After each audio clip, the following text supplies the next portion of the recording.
Last year, the Cubs made a dynamic trade in the offseason for the most coveted player that would be available last year to be traded for, and that's Kyle Tucker. We're going to talk about the guy that everyone perceives to be available right now and what could be a blockbuster, and one organization that thinks that the Cubs could get Tarik Skubal. Why? Well, we'd love to have him. We're going to get into that. Could Kyle Tucker still re-sign with the Cubs? One expert says it's a possibility, and Kyle Schwarber predicted to stay in Philly. Do we need to act now? The timing on all this. We're going to talk about that right here on the Cubs Baseball channel. Like, subscribe, thumbs up, hit the bell, and let's get this thing going. Great to see you guys today, even you Cardinals fans. Let's talk a little baseball.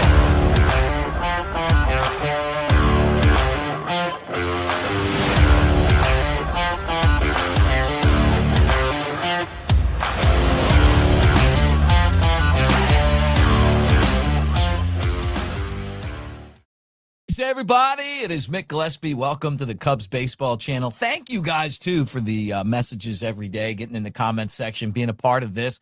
And don't forget about AveD, chance to win some swag right there. Hit that QR code. Boom, it's free. Cash prizes. I know a lot of you Bears fans are fired up right now on this Bears team, one of the best Bears teams in a long time. We'll do football, maybe some free agent predictions for all that stuff. And that's our Web3 hunt. Eventually, we'll have our store on there as well. All right, so this, I got to lead with this. Could Tarik Skubal really come to the Cubs in a blockbuster deal? You know, I looked at Bleacher Nation and what they put out there, and it's that time of year where trade rumors are kind of at the top of the list of things that we do, and we talk about them. Hey, you know, what's potentially something that might be worth doing? And Skubal is the best that's out there. I mean, might be the best pitcher in baseball. I mean, maybe Yamamoto kind of would be able to argue that, but who would have ever thought that the Cubs would have made a blockbuster, give up a first-round pick to get Kyle Tucker for a rental last year? And basically what the Sporting News is saying is, you know, what if the Cubs made a deal and then all of a sudden you had a 1-2 punch of Skubal and Cade Horton, right? Don't forget about Justin Steele. Don't forget about Matthew Boyd. Would the Cubs do this? And because I don't know that the Cubs are going to spend the money to keep him after the season, kind of the same situation we're in with Tucker. And I'm curious to see how much money that Skubal's going to get. He's the best pitcher in baseball. Like I said before, he's going to be compensated for that. He'll get a long-term deal, a lot of money wherever he goes, right? And there's probably a lot of teams out there that are waiting for him to become a free agent. But could the Cubs jump the line with a deal? So here's the trade that Bleacher Nation put out there. Pretty funny, you know, talking about a deal. It was actually Joe Reuter who put this out. He thinks the Tigers are going to trade the 2-time Cy Young Award winner. And here's what the Cubs would have to give up to get him, in his opinion. Moises Ballesteros, Jackson Wiggins, Kevin Alcantara, and Javier Assad. Okay, so you got Ballesteros, left-handed hitter, really good hands, showed some power in AAA, doesn't really have a position other than maybe DH. I thought he really held his own when he was on the Cubs. Jackson Wiggins, who is one of the Cubs' top pitching prospects, guy throws gas, has some injury issues, and I guess if you're the Cubs, that's why you would feel comfortable giving him up. I think he could have pitched in the big leagues last year and helped the team. Kevin Alcantara, some of us feel like maybe a little overrated. And then Javier Assad, who's been kind of a Swiss Army knife, dealt with some injuries last year, in a deal to get Skubal. Would you do this deal? I would think about it. I'm telling you, I mean, you're giving up some players, but to get the best pitcher in baseball, I'm okay with this deal. I would do it if I was the Cubs. The bottom line is this, is that you got a window to try to win. And you're trying to win a World Series. And I love prospects. Some of you guys have even tabbed me Minor League Mick, because I'm one of these guys that understands the value of guys like Owen Casey. Owen Casey's not on that list. Do I like Jackson Wiggins? Yeah, I do. And I think he's going to be a really good big leaguer. He's got great stuff. But can he stay healthy for the duration of a season? I don't know. But if he does, he could be dominant. I would have had him in the bullpen if I was the Cubs last year. helping the team at the big league level. I think that's how good he is, right? Ballesteros, great hands, going to hit. He kind of reminds me a little bit of John Kruk in the aspect that there's really no position for him, but he can really swing the bat. And then Kevin Alcantara, kind of a lanky Dave Winfield type of outfielder. Cubs are going to, I don't know that they even have a spot for him right now. So I could see giving those all four of those guys up. And then in return, you're getting a guy that becomes instantly the number one guy in your rotation. The Cubs don't have anybody that's even close to Skubal. Now, I know Horton had a great second half. Skubal is, to me, the guy that you watch and go, you're going to be in any single game that this guy pitches. This is a generational talent right here. I think he's more of an impact player than Kyle Tucker. And we saw what Tucker could do in the beginning of the season last year when he was healthy through June. So I don't know that this is going to happen. I don't think that the Tigers would make this trade. I think that the Cubs would. I would if I was the Cubs, but it'd be interesting. I'll tell you what, it would bring a lot of buzz to the north side, because if I was the Cubs, I'd make that trade, and then I'd go and figure out a way to get Kyle Tucker back and have both of those guys. Or maybe I go after Schwarber, and because you're basically trading, so you're not signing that long-term contract for Skubal, and then maybe you go out and you add what we talked about before, like the Schwarber-Bregman combo. I don't know.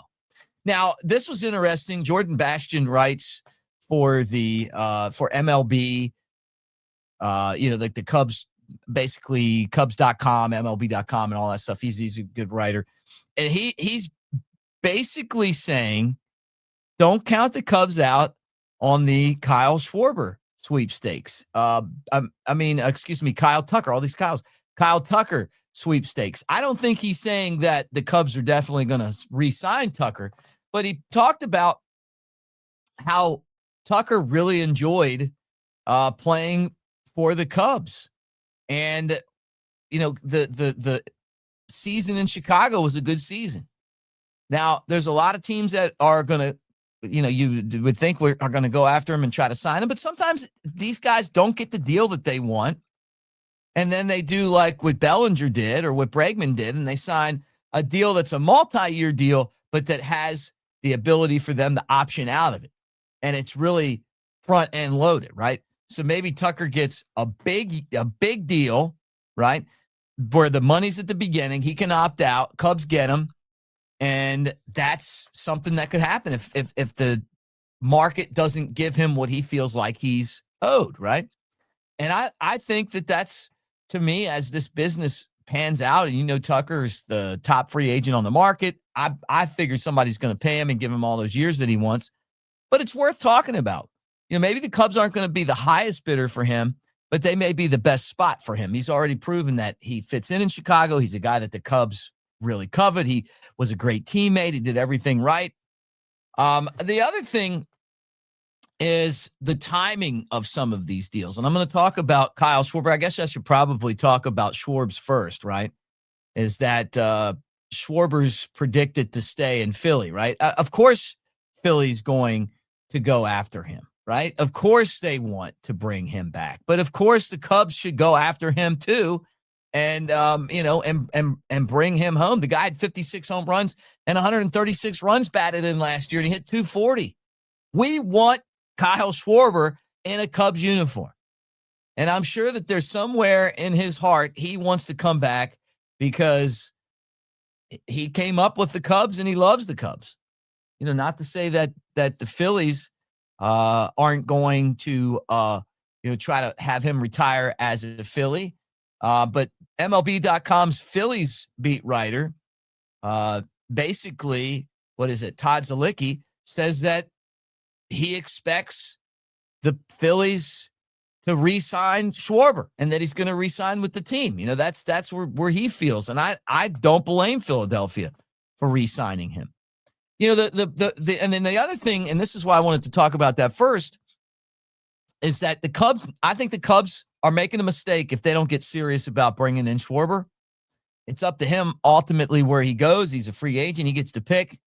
But boy, would it be awesome to see him return. And what a marketing marvel the Cubs would have to bring him back. I mean, can you imagine just from Cubs convention to spring training to the season, having Schwarb's back in the dugout again, hitting home runs as a member of the Cubs. And, he's proven to be durable, and he's done nothing but get better every year. And I could see him helping these young guys come along that the Cubs have, the Owen Caseys and the Moises Ballesteroses of the world. Or maybe you get to use some of those guys as trade bait to get a guy like Skubal if you bring back Schwarber. But no, we've seen a couple guys sign. Okay, Helsley signed with Baltimore, the reliever, and Dylan Cease signed with Toronto, right?